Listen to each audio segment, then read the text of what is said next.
Élu, si vous avez l'impression que votre maison est pesante ces derniers temps, si l'air y est chargé d'électricité, si des disputes surgissent de nulle part, si vous sentez que quelque chose d'invisible aspire la paix de votre foyer, alors ce message a été préparé spécialement pour vous. Pas pour n'importe qui, pour vous qui écoutez ceci en ce moment même. Car ce qui se passe chez vous n'est pas un hasard, ce n'est pas la malchance, ce n'est pas la fatigue accumulée. Il y a quelque chose de bien plus important à l'œuvre derrière cette pression. Et Dieu veut que vous compreniez de quoi il s'agit avant que vous ne baissiez les bras. Votre maison ne s'écroule pas. Dieu est en train de la reconstruire. Et avant la fin de ce message, vous comprendrez pourquoi la pression était si intense et où tout cela vous mène. Si vous n'êtes pas encore abonné à cette chaîne, abonnez-vous dès maintenant. Cet espace est dédié à ceux qui, guidés par le désir de comprendre, perçoivent une profondeur insoupçonnée. N'hésitez pas à laisser un « j'aime ». Cela témoigne à Dieu que vous avez accueilli ce message avec un cœur ouvert. Mais avant de continuer, vous est-il déjà arrivé de prier, de déclarer, d'aller de l'avant, et pourtant de vous retrouver prisonnier de vos propres pensées, le doute qui revient, la peur qui paralyse, la voix qui vous dit que vous n'êtes pas à la hauteur, la culpabilité qui persiste même après le pardon. Vous est-il déjà arrivé de vous agenouiller, de pleurer devant Dieu, de demander sa délivrance, et que le lendemain cette pensée revienne comme si elle ne vous avait jamais quitté, et vous avez commencé à vous demander « Qu'est-ce qui ne va pas chez moi ?» Rien, tu n'as rien. Ce qui se passe, c'est une guerre, mais ce n'est pas une guerre que l'on voit de ses propres yeux. Elle se déroule sur un champ de bataille que très peu de gens connaissent, et pour lequel personne ne vous a appris à vous défendre. Il existe un champ de bataille dans l'esprit de l'élu, où l'ennemi n'a pas besoin de crier, il lui suffit de murmurer. Et ces murmures deviennent des croyances, et ces croyances deviennent des prisons. Et soudain, vous êtes spirituellement libre, mais mentalement prisonnier. J'ai préparé des documents qui révèlent exactement en quoi consistent ces domaines, qui opèrent dans chacun d'eux, et quelle est l'arme spécifique permettant de fermer chaque territoire une fois pour toutes. Son nom est la guerre spirituelle des pensées. Je ne vais pas tout vous dire ici. Ce qui est à l'intérieur doit rester vif, sans surveillance. C'est pourquoi, par gratitude, j'ai mis quelques exemplaires à disposition ci-dessous, dans le premier commentaire épinglé. Mais dépêchez-vous, il n'en reste que quelques-uns et cette offre pourrait être retirée à tout moment. Réservez le vôtre dès maintenant, avant qu'il ne soit trop tard. Vous saviez que quelque chose n'allait pas. Nul besoin de vous le dire. Vous le sentiez. L'air était différent, une tension indicible, un poids sans forme. Vous rentriez chez vous et, au lieu de vous reposer, quelque chose en vous s'éveillait encore davantage. Les gens autour de vous ne s'en rendaient pas compte. Peut-être ont-ils essayé de vous convaincre que tout cela se passait dans votre tête. Peut-être vous ont-ils dit que vous étiez trop sensible, trop spirituel, que vous voyiez des problèmes là où il n'y en avait pas. Mais vous le saviez. Et cette perception n'était pas de la paranoïa, c'était du discernement. Car les tensions qui se sont installées chez vous ne sont pas le fruit du hasard. Les tensions ordinaires n'ont pas ce poids. Les conflits normaux ne laissent pas ce genre de traces. Cette impression que même après avoir résolu le problème, la maison reste imprégnée de tension. Ce que vous avez subi était une pression spécifiquement dirigée contre ce que Dieu était en train de bâtir à travers vous. Et les cibles ne sont pas choisies au hasard. Ceux qui ne représentent aucune menace ne sont pas attaqués. Ceux qui n'ont aucune vocation ne provoquent pas un tel niveau de résistance. L'intensité de ce qui s'est abattu sur votre foyer est en soi une confirmation de qui vous êtes. Il y avait des nuits où, chez vous, peut-être entouré de gens, vous vous sentiez complètement seul. Il y avait des prières que vous murmuriez en silence, craignant que personne ne comprenne vos demandes. Il y avait des peurs que vous ravaliez pour ne pas inquiéter les autres. Il y avait une lassitude qui dépassait le physique, une lassitude de l'âme, celle de porter un fardeau trop lourd de responsabilité, de souffrance et d'attente. Et à certains moments, vous vous êtes demandé, « Dieu nous regarde-t-il » Je suis venu vous dire, il a tout vu. Chaque larme que tu n'as pas versée devant les autres, chaque nuit passée à te retourner dans ton lit, incapable de trouver le sommeil, l'esprit tourmenté par un flot incessant de pensées.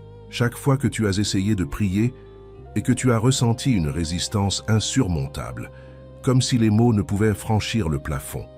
Il a vu. Et non seulement il a vu, mais il a tout consigné, il a tout préservé. Chaque détail de ce qui s'est passé dans sa maison a été enregistré par Dieu avec une précision qu'aucune mémoire humaine ne peut égaler. D'autres n'ont pas compris. Peut-être ont-ils jugé, peut-être se sont-ils éloignés au moment précis où vous aviez le plus besoin de leur présence.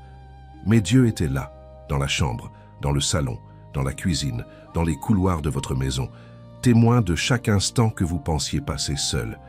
Et c'est précisément pourquoi la reconstruction qu'il accomplit sera si précise, car il connaît chaque fissure. Il a vu où les fondations ont cédé. Il sait ce qui a cédé en premier et pourquoi. Votre maison est devenue un champ de bataille et personne ne vous avait prévenu que la guerre se déroulerait à l'intérieur. Vous vous attendiez à ce que les attaques viennent de l'extérieur. Vous pensiez reconnaître l'ennemi à son visage. Mais il en fut autrement. Les combats commencèrent à éclater entre les murs qui auraient dû être votre refuge, dans les conversations qui auraient dû apporter la paix, dans les relations qui auraient dû vous protéger, des disputes qui dégénéraient sans raison apparente, des silences plus pesants que les cris, une froideur qui s'installait sans prévenir. On déclenchait un conflit et un autre éclatait. On éteignait un feu et un autre s'allumait, comme si une source invisible alimentait tout. Parce qu'il y en avait. Les territoires spirituels sont disputés, et lorsque Dieu désigne une maison pour servir son dessein, cette maison devient une cible. Non pas parce que Dieu l'a abandonnée, mais parce que l'adversaire sait ce qu'elle peut produire. Une maison d'intercession est déstabilisante, une maison de guérison est déstabilisante, une maison où un élu vit, grandit, prie et progresse. Cette maison a besoin d'être bouleversée avant de produire ce à quoi elle est destinée. Ce que vous appeliez crise intérieure avait une racine spirituelle, et les racines ne se coupent pas par la parole. Elles se coupent par le discernement, par la prière et par l'autorité de celui qui comprend le territoire qu'elles habitent. Il existe un principe que les constructeurs connaissent bien. Avant d'ériger de nouveaux murs, il est nécessaire de s'assurer que les fondations peuvent supporter le poids de la construction. Dieu ne répare pas votre maison, il la reconstruit. Reconstruire, c'est différent de réparer. Réparer, c'est masquer la fissure avec du mastic et de la peinture. Reconstruire, c'est aller à la base, identifier les points faibles d'origine et les recréer avec un matériau inaltérable. Ce qui semblait être un effondrement était en réalité une démolition contrôlée. Vous avez vu tout s'effondrer. Des relations que vous croyiez solides ont révélé leur fragilité. Des structures auxquelles vous faisiez confiance ont montré qu'elles n'étaient pas aussi robustes qu'elles le paraissaient. Et tandis que tout s'écroulait, vous vous êtes demandé où était Dieu. Il était à la fondation. Travailler à un niveau invisible à l'œil nu. Démolir ce qui n'aurait jamais dû être construit sur ses fondations. Préparer le terrain pour quelque chose qui n'aura plus besoin d'être reconstruit, car cette fois, ce sera fait correctement. Persévérez jusqu'au bout, car ce que Dieu est en train de reconstruire dans votre foyer commencera par un détail que vous avez peut-être négligé. Si ce message vous touche déjà profondément, écrivez-le dans les commentaires. Dieu reconstruit ma maison. Pensez aux disputes récentes qui ont eu lieu chez vous. Dites-moi, pouvez-vous dire précisément d'où cela vient? Quelle en était la véritable raison? Car en toute honnêteté, vous vous rendrez compte que beaucoup de ces conflits sont nés de rien. Un mot mal interprété, un silence mal compris, une journée épuisante qui a dégénéré en conflit, une tension palpable avant même que le premier mot ne soit prononcé. Ce genre de discussion ne vient pas des gens, mais de l'atmosphère.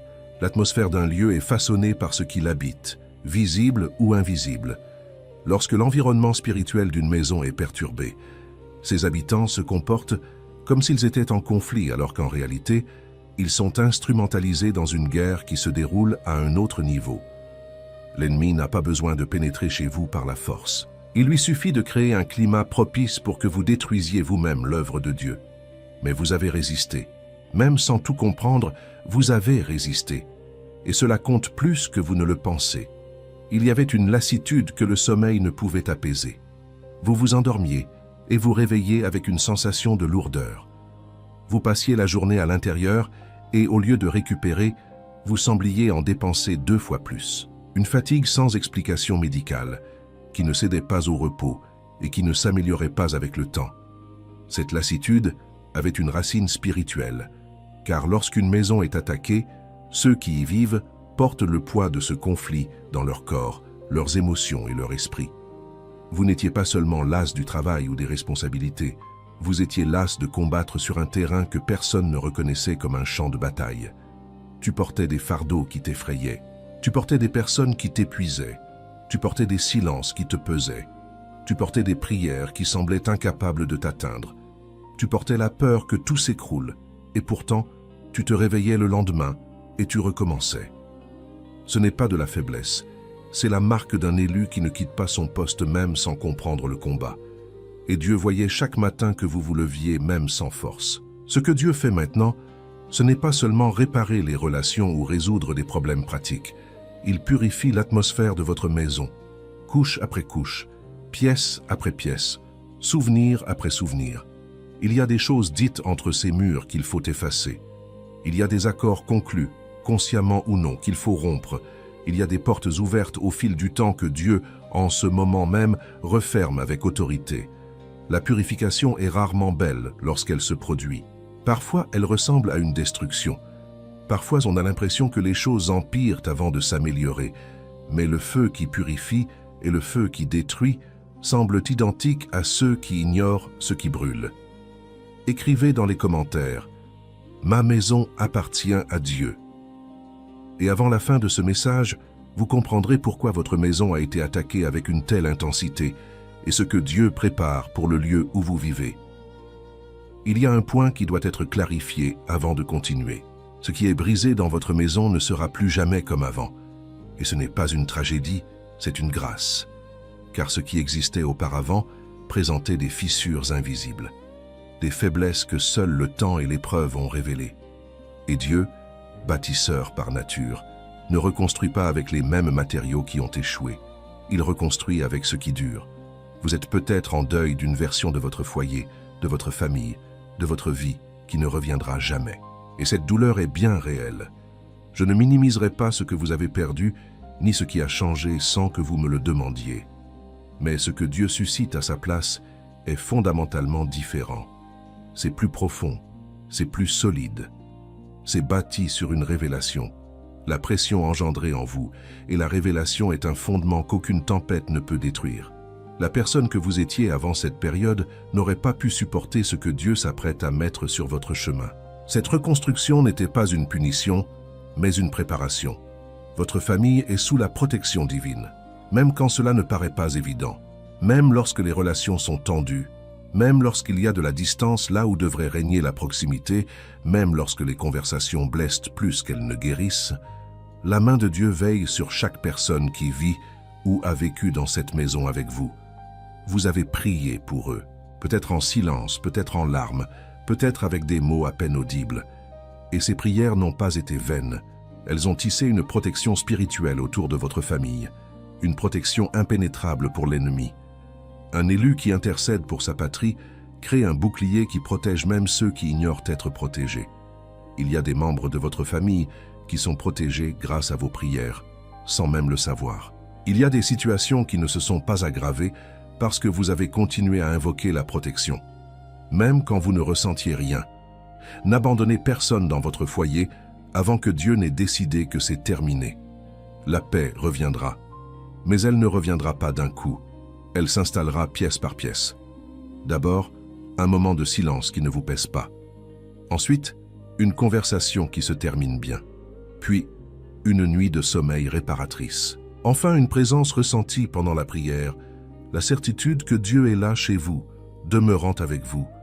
La paix de Dieu n'arrive pas en fanfare, elle s'installe, elle occupe les espaces purifiés, elle remplit les lieux où le conflit a disparu. Et quand elle arrivera, vous la reconnaîtrez. Non pas parce que quelqu'un vous aura prévenu, mais parce que votre âme se souviendra de la paix qui règne chez vous, et vous saurez qu'elle vient de Dieu. Voici un rappel important. Si vous n'avez pas encore récupéré le matériel, la guerre spirituelle des pensées. L'information se trouve dans le premier commentaire épinglé ci-dessous. Il ne reste que quelques exemplaires. N'attendez pas, achetez-le maintenant tant qu'il est encore disponible. Il y a des portes qui se sont ouvertes chez vous sans que vous sachiez même qu'elles existent. Je ne parle pas de portes physiques, je parle d'entrées, de brèches spirituelles ouvertes par des paroles prononcées sous le coup de la colère, des accords conclus sans discernement, des personnes qui sont entrées chez vous avec ce qu'elles n'auraient pas dû, des moments de vulnérabilité dont l'ennemi a profité pour installer ce qui ne lui appartenait pas.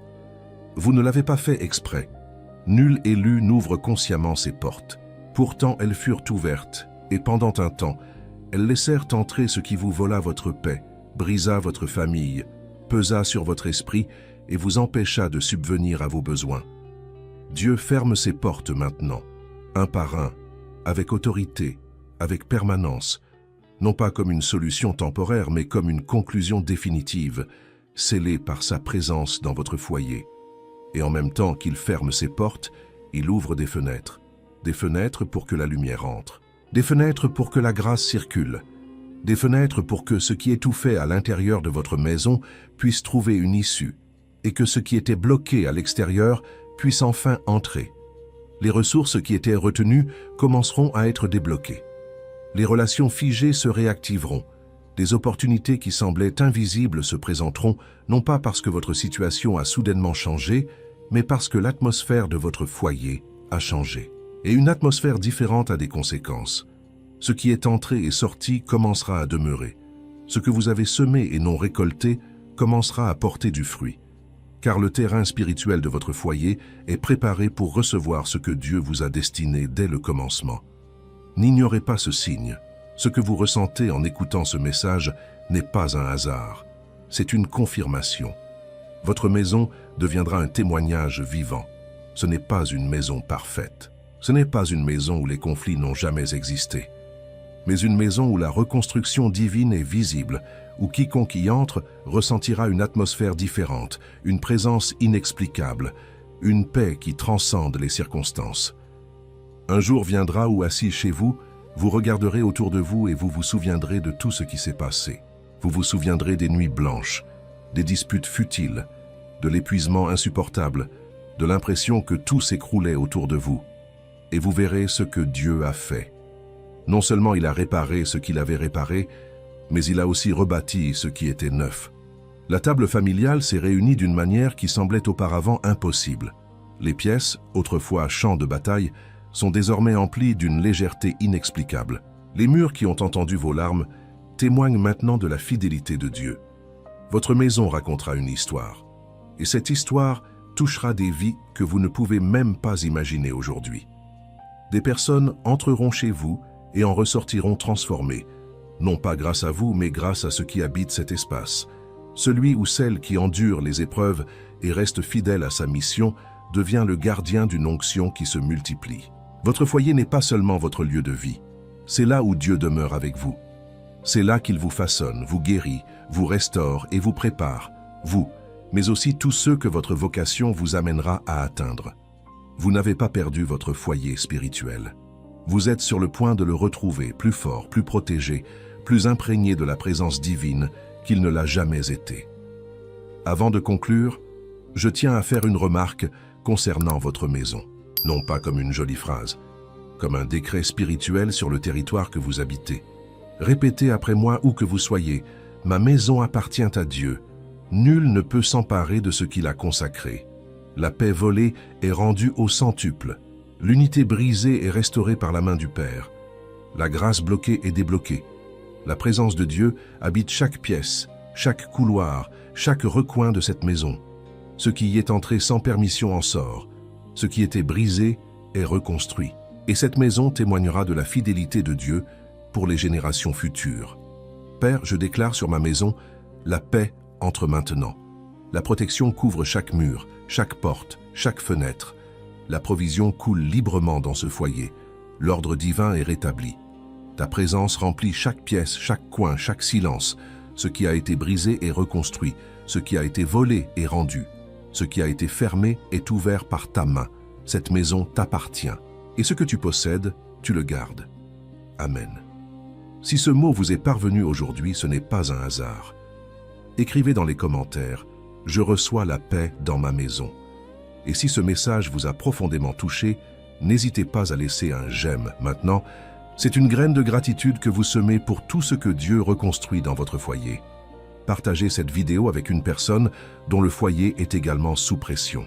Elle aura peut-être du mal à exprimer ce qu'elle ressent, mais ce message lui parlera directement au cœur. Et si vous n'avez pas encore commencé à lire le matériel, La guerre spirituelle des pensées, c'est dans le premier commentaire épinglé ci-dessous. Il n'y a que quelques exemplaires disponibles et le document pourrait être retiré à tout moment. N'attendez pas. Son contenu approfondit les sujets abordés aujourd'hui. Procurez-vous le vôtre dès maintenant. Et maintenant, regardez la vidéo qui apparaît à l'écran. Elle a été placée là spécialement pour toi. Elle fait suite à ce que Dieu a commencé à dire aujourd'hui. Cela ne s'arrête pas là. Cela continue jusqu'à la prochaine vidéo. Car ta reconstruction ne s'achève pas avec cette vidéo. Elle ne fait que commencer. D'ici là, et que la paix de Dieu habite dans votre foyer aujourd'hui.